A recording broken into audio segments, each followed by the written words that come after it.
I'm Lucy, and today we're going to be talking about Barnes & Noble. We decided on Barnes & Noble because as we were deciding what company to do, we found out that we both really love to read, and we really like to shop in Barnes & Noble, so that's why we picked this company.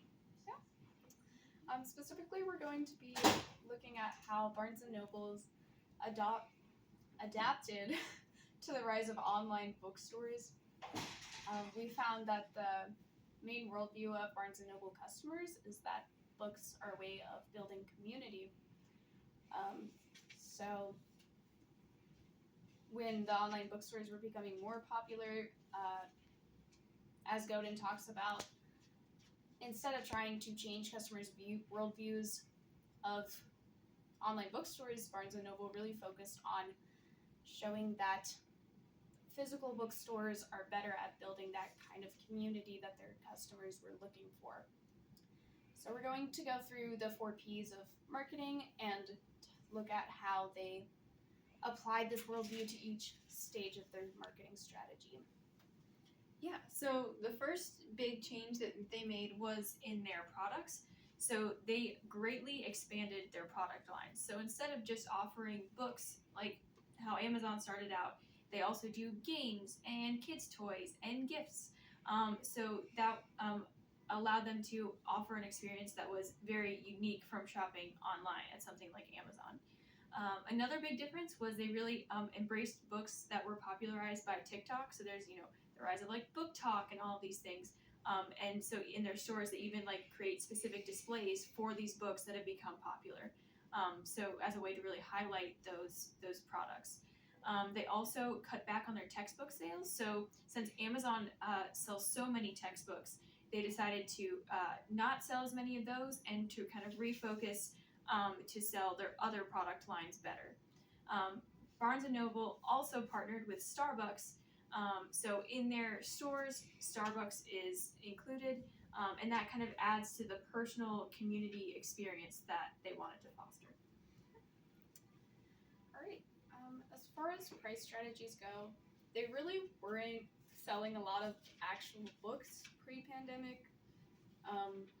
So a lot of these strategies helped to boost book sales, and according to Modern Retail's analysis of Barnes & Noble, nowadays book sales are making up to 60% of the retailer's total revenue. So they're doing good in that area, and they're also offering free and premium membership options for their customers, which is great for saving, and it's also great for creating a kind of solidarity among their customers with this idea that they're all part of the same membership. And then they also address that on their website that there is a difference in prices from their online and physical bookstores. The online bookstores is cheaper than the physical one, and this is because they're saving money on those online retail sales. And then all of that money that they're saving is going back into their physical stores to help their physical store customers save as well.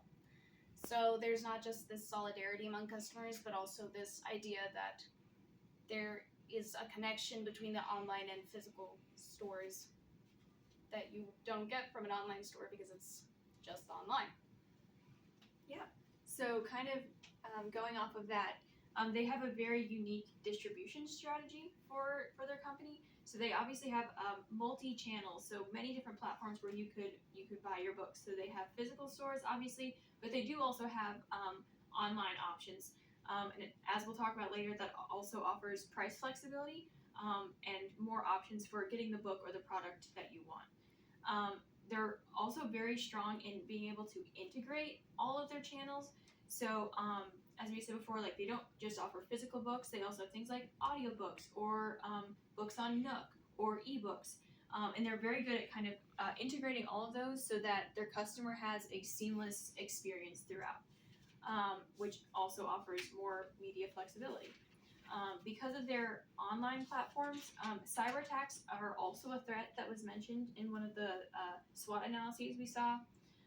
And then obviously a big threat is online or non-traditional booksellers such as Amazon. They also changed in their actual stores how they display their products. So specifically, like, books that are popular on TikTok, they display those in a particular way in order to engage with the community. Okay. As far as promotion goes, they also have a few different promotional outlets, I guess you could call them. So according to MarketLine's company profile, they have over 100,000 community events every year, which is a lot. But I guess they have a lot of stores. So these events, according to their website, include author visits, book clubs, story time, and book fairs, which is all in the name of, again, promoting community. And this is interesting because these aren't just building community among their readers, but also building community between their readers and the authors that they sell. So it's not just, you're not just reading a random book, you're actually reading a book by this person that you can see in front of you. And it kind of creates this different experience. It adds a little meaning. In an article by Lily Meyer, the company has again encouraged a lot of the publicity that it gets from TikTok and BookTok, and it's free, which is great, but it's also very positive, which is a plus. Meyer also talks about how the layout of the stores have added more sitting areas, and along with like the Starbucks cafes, that really encouraged customers to stay inside the bookstores for longer, which can lead to more sales, but also to that kind of community as you meet new people at these bookstores. Yeah, so in conclusion, Barnes & Noble has done a really great job in rising to the challenge that large bookstores like Amazon have presented. So they've changed their product offerings in order to give an experience that's unique from shopping online. They have flexible pricing options and like memberships for their customers. They've made their products available through a wide variety of different channels and media. They've adapted their promotion strategy to fit the new platforms that are available to their customers. So in all of these changes, as Seth Godin mentions in his book, Barnes & Noble has worked really hard to kind of revise the story that they're telling their customers about their company. So they're showing their customers that they, as a physical bookstore, have a unique place in the market. They offer something to their customers that Amazon cannot. So hopefully their ability to adapt to these big changes will help them turn any current weaknesses to strengths. So as one SWOT analysis about Barnes & Noble mentions, they're very strong because of their recent market choices, but they still face a greater risk of things such as theft or also cyber attacks because of their nature as both an online and in-person store. But since they've responded so well to such drastic changes recently in the market, hopefully Barnes & Noble will be able to meet those challenges and remain a strong company for years to come. So thank you.